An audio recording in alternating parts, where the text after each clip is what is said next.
Hi, Peter Howie here with Martha from Singapore. Martha, how are you going this morning? Very good. Thanks for having me.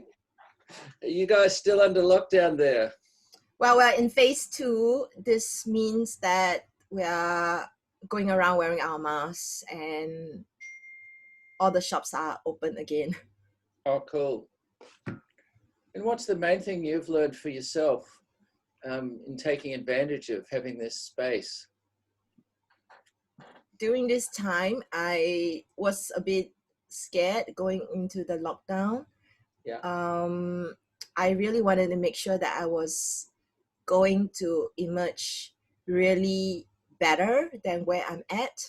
Yeah. Because of the opportunities that this lockdown provides, time, space to rest, and also to grow and develop and learn the things that I always wanted to learn but didn't have the time and space for. Yeah. So I created an accountability tool on Excel, and I use the colors of the chakras to symbolize all the different areas of my life that I wanted to work on. And I was just so inspired by the chakra system, because in the past I have created Excel accountability sheets and they were just not really fun. But with the 7 different colors of the chakra, I just worked through all the things that I need to do, want to do, and like to do. And every day I just made sure that I did a little bit of each. Oh, so you sort of develop things around each different chakra. Yeah. So red, for instance, are all the self-care things that are non-negotiable. Yep. Every day I dance to one song. I do chair yoga, at least chair yoga for 10 minutes. And I write down my goals. So there's a lot of power in writing. It activates your brain. So I write down the long-term goals that I have. And anyway, the whole bunch of things that are red, and then there's orange, decluttering, and then there's like, say for instance, a green is throat chakra. So every day I want to work on speaking better as a presenter, because I think that I could do better in speaking, things like that. So all the different chakras. Cool, that's a great idea. I think so. It's been 2 months. It's been 2 months since I did this, and I wake up inspired, motivated, and even on days that I really feel very heavy, like around my period, they do shift my state of mind by holding myself accountable. Wonderful. And you've been doing online work? Yes, that's right. How's that been for your clients, do you think? Okay, most of my clients, most of the people who have virtual sessions with me are already existing clients. I have very few new clients during this time. And it's okay. It's okay because now the lockdown has lifted, and to some extent I actually really miss that period, because after 11 years of running my practice, finally I have an extended period of time where I don't need to see anybody face to face. And we experience emotional fatigue as well in our work, and every day, every week having to meet new people does wear on you, especially when you are somebody who is very sensitive and you're always feeling like you're absorbing. So I have been spending this time focusing on research and development of new programs, and I have also developed free resources during this time. So the free things went out first, and then the recording of other stuff came later. So when more money come in, then I can put these materials into development. Great. What, in the realm of sex education and sexological bodywork, what do you think are the main things that you're noticing in your clients, or you're working on, or you've worked out for yourself in more recent times that you're focusing on, as distinct from when you first started? Okay, so So even though I have sexological bodywork training, I don't do touch on nudity in my work, Mm. and I do notice a very big difference when I go to Australia and present versus the state of how people are at here in Singapore, Yeah. namely like Asians in general. In Australia, there's a lot more appreciation of the nature and with the body. At Yeah. least in the communities that I'm in, people are much more aware of how our emotions can move through our bodies. And so Yeah. there's a lot of breathing and dance and breath work, blah, blah, blah, including massage. Yeah. However, over here, anything to do with genital massage here is considered dirty, sleazy, and disgusting. And people who do this work are actually usually sex workers who are paid really, really little. So And does that go through to self-touch as well? um, because of the lack of sex education, I think a lot of people feel very uncomfortable Yeah. around masturbation. Yeah. So I often, and even to this day, after 11 years, still get questions about whether masturbation is bad, sinful. And there's this common belief that if you use it too much, it gets depleted and then it gets broken. And then too Yeah. much masturbation leads to erectile difficulties. Or too much masturbation leads to nerve damage or whatever it is. Yeah. And so anyway, I'm noticing that there is a difference because the free form movement um, avenues in Singapore are actually becoming bigger, Yeah. meaning like aesthetic dance is actually starting to grow as Yeah. opposed to 10 years ago when there was only like one person who was doing 5 rhythms. But now Yeah. there's so many different kinds of embodiment, including yoga, of course. And then there's more awareness around like trauma therapy through the body, Yeah. TRE, EFT, you name it. Yeah, sorry.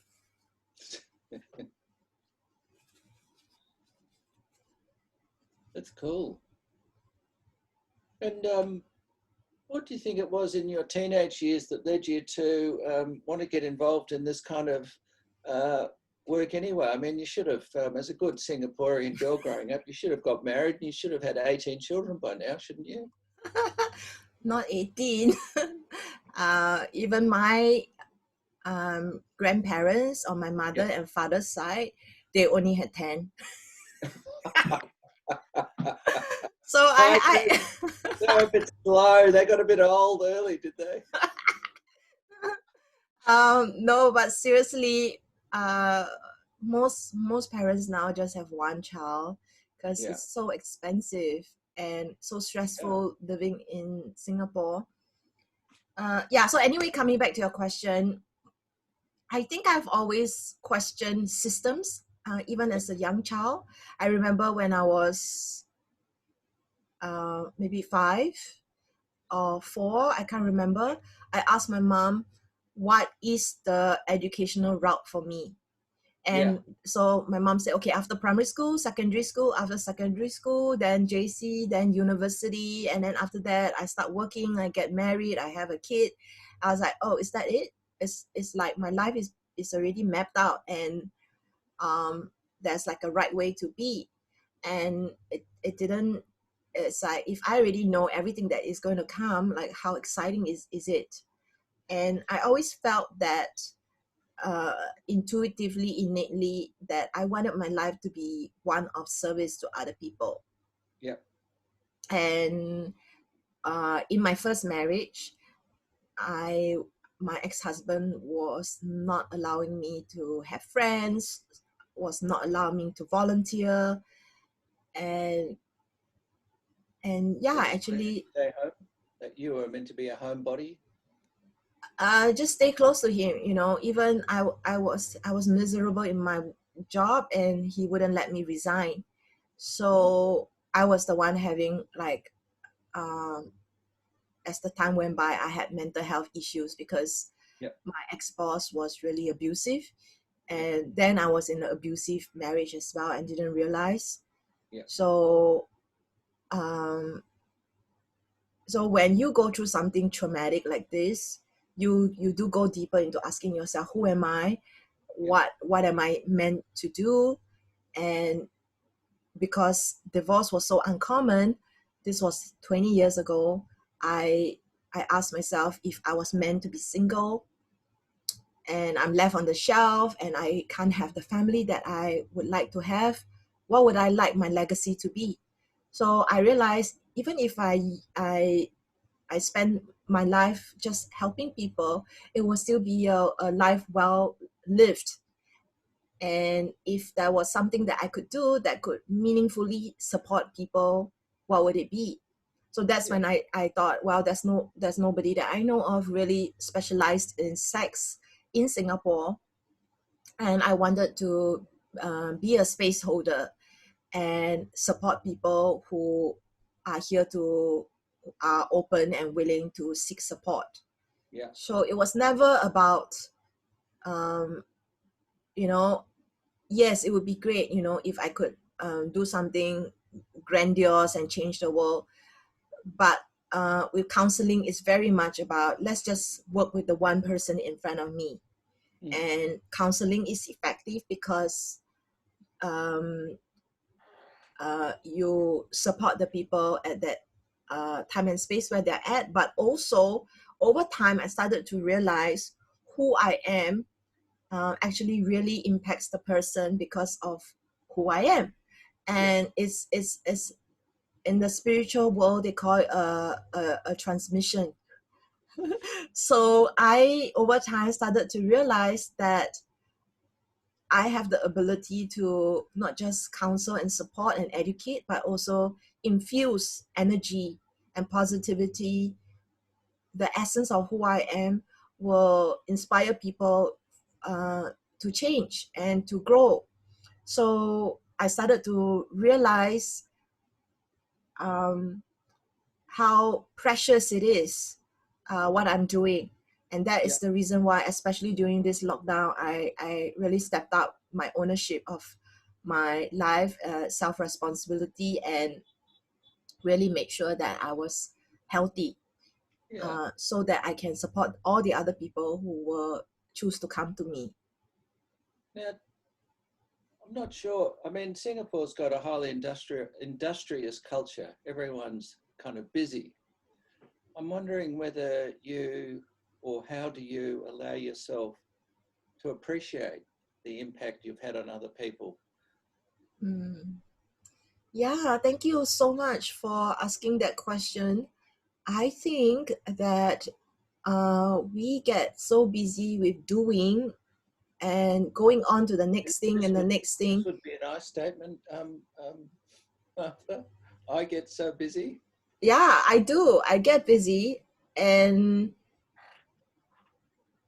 when people give me appreciation over the years, I have uh, made myself slow down and Yeah. really absorb that appreciation and really let it land into myself, Yeah. because I know these are the reasons why I do what I do.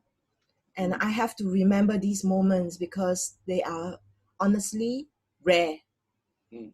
It took me a long time to realize why I was getting depleted, because I was giving so much and I was not getting. Yeah. And I did get burnout. So I came into the understanding that I need to stop expecting thanks and appreciation and give it back to myself so that I don't get depleted. Because if I wasn't getting it from my clients and they are not in the headspace to give me what I feel I deserve, then I need to give to myself what I deserve. Yeah. So when I do get these appreciations, I really need to make sure that I absorb it. I pause and I really absorb it, because these are the nutritional food, that will sustain me. So that in my way is how I make sure that I receive the acknowledgement that I need to have. Yeah. However, I also have to say that most days the negative is more than the positives. I, Yeah. I get a lot of flake um, and negativity coming at me every day from my YouTube channel, because I have 800 videos, and every day I'm getting somebody posting something negative, sarcastic, Yeah. uh, uh, people shaming each other on their YouTube comments. I get to see these comments and delete them, Yeah. because I don't want to allow more negativity to go into the world. Yeah. So I bear the brunt of a lot of this negativity that I am the recipient of. So I would say there's more negative than positive. And Mm. so that is the reason why my practices around self-care and Mm. self-love is very important. Yeah. Well, that's very good to hear. Now, I imagine in your life, there have been times when you've had to choose very different ways of going, this way or this way. And at those times, I don't imagine there's that many of them for, there's different ones for different people, but what have been your, let's say, guiding principles or guiding motivations that have helped you to choose those really big times in your life? Like you were saying with your first husband, were you prepared to be a divorced woman in Singapore? What sort of allowed you to make some of those really big decisions in your life? Yeah, that is a very good question. I am actually twice divorced, and I have two ex-husbands. Both of them are Pisces. Both of them displayed behavior of narcissism. Both of them were incredibly selfish and irresponsible with money, and Yeah, didn't take care of me, whether it's financially or emotionally. yeah, And there's definitely a huge level of self-centeredness, and I can say bad things about them, or go on and continue saying bad things about them and the marriage, but yeah, also take responsibility for the fact that I didn't know the difference between what is a healthy and a toxic relationship. yeah, So what made me decide to leave the relationship was realizing that I was the walking dead already. My life might as well have been over, yeah, and to have a life of um, um, where I am not of service to people, I feel that that is really devastating. I didn't want to live my life where I have regrets of who I'm with or what I have done with my time. yeah, And granted that in this 11 years of running my practice, I wish I was more strategic, I'd done more, but my original intention of starting a practice and helping people has already been fulfilled. yeah, And I feel really happy with what I'm doing. So I guess to answer your question, this element of self-preservation is what makes me do what I do in making certain major decisions of I cannot lose myself. Yes, I want to be in a loving, committed relationship, but I cannot be with somebody who doesn't love me to the level in which I love myself, that yeah, it is becoming abuse. yeah, And it wasn't easy to admit that the marriages didn't work, and I feel like I failed, but it is definitely less devastating than actually having a failed life. yeah, yeah. Good point. I mean, we've got to make failures in life, so let's choose the ones that we give up on. And Now, look, I've and got one last question because we're getting close to time. Having studied all this amazing stuff around counselling and sexology and sexological bodywork, the really interesting question is, how has it improved your own sex life? yeah, okay, so for the longest time before I trained to be a sexologist, I was interested in the field of sex and sexuality, and then I was also dabbling and interested in the realm of spirituality. So to Yeah, me, they were two different boxes. yeah, And when I went into my doctorate, it's very much an academic study. yeah, My school offered the sexological bodywork, which brought everything together and made sense between the mind and the body and the emotions and how you can move energy through the body, and being a Reiki master at that time and being very intuitive, like I really got it. And then there's the practice orgasmic yoga, which is also the title of my second book. So orgasmic yoga is a term that was developed by Joseph Kramer. So through orgasmic yoga practices, I began to really deeply appreciate how we can move sexual energy through our body. We can transmute it, we can use it for manifesting the things that we want. And that was when I started to really appreciate the sacredness of sex. And I see sex being honored and treated as sacred by so many of my clients who have sex problems, who even though they have a sex problem, maybe they may not be able to consummate their marriage, for instance, but they still have this reverence for sex. So I see sex being treated as sacred by so many of my clients. And also through all the training that I've had, I started to really begin to see sex as more than just physical, more than just emotional, more than just mental, but spiritual and sacred. So I don't impose, of course, this element of sacredness onto people who are not ready to understand it. I support people where they're at. However, over time, over the years, over the training that I've had, I started to really, really appreciate all the different innuendos, all the different shades in which sexuality really is. So I feel your relationship with sex and sexuality can only go as deep as how much you are aware of. And so the more I learn, the more I realize how precious and sacred it is. And this has definitely affected my sex life as well, because I am very, very selective who I spend time with. Whether it's socially as friends or even sexually. Do I even want to share my body and my energies with this person? Because it's what is good sex anymore? It has to be someone who going to honor the exchange and my body the way that I honor my body. And it's less about the next bright shiny object. It's less about trying this new thing, and more about the reverence of what we cannot see. This, of course, would shrink the pool of potential people that you could be in relationship with. Yes, of course.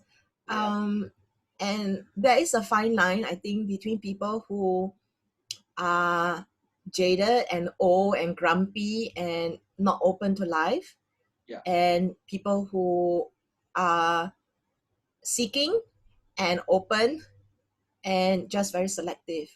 So I do remind myself, don't go there.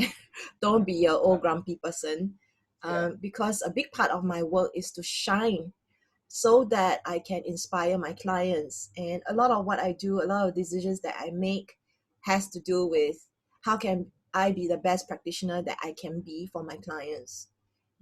And I can't be telling my clients to do things that I myself am not doing. I don't want to be a hypocrite. So I feel like I'm doing things for them, but I also feel that through my love for my clients, I'm actually also shining back the love that I need to have for myself. It's pretty important, isn't it?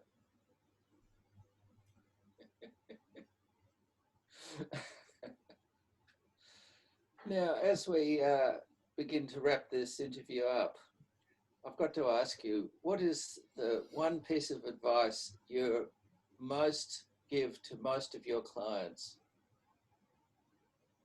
I do